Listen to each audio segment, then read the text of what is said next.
জান্নাতুল সুমাইয়া ও hero আলমকে ঘিরে চলমান আলোচনা নিয়ে এবার ভিন্ন সুরে মুখ খুললেন জনপ্রিয় অভিনেতা নিলয় আলমগীর। সম্প্রতি সোশ্যাল মিডিয়ায় যেসব ছবি ভাইরাল হয়েছে সেখানে দেখা যাচ্ছে হাসপাতালে শুয়ে আছে জান্নাতুল সুমাইয়া হিমি, পাশে নার্সের কোলে একটি নবজাতক শিশু। এই দৃশ্য দেখে অনেকেই ধরে নিয়েছেন হয়তো বাস্তব জীবনেই বড় কোনো ঘটনা ঘটেছে। কেউ কেউ তো নিশ্চিতভাবে বলতে শুরু করলেন হিমি নাকি সত্যি মা হতে চলেছেন। কিন্তু এই গুঞ্জনের মাঝেই নতুন করে সামনে আসে হিমির সঙ্গে আলোচিত অভিনেতা হিরো আলম এর একসাথে নতুন নাটকের খবর। আর ঠিক এই বিষয় নিয়ে নিজের প্রতিক্রিয়া জানিয়েছে নিলয় আলমগীর।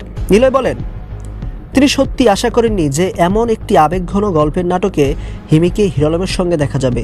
তার কথায়, আমি ভেবেছিলাম না ওরা দুজনকে একসাথে এমন চরিত্রে কাজ করতে দেখব।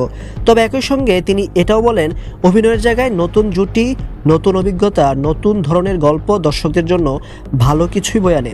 নিলয়ের মতে, একজন শিল্পীর সবচেয়ে বড় পরিচয় হলো তার কাজ, সহশিল্পীকে সেটা নয়। গল্পটা দর্শকদের মনে ছাপ ফেলতে পারছে কিনা সেটাই আসল।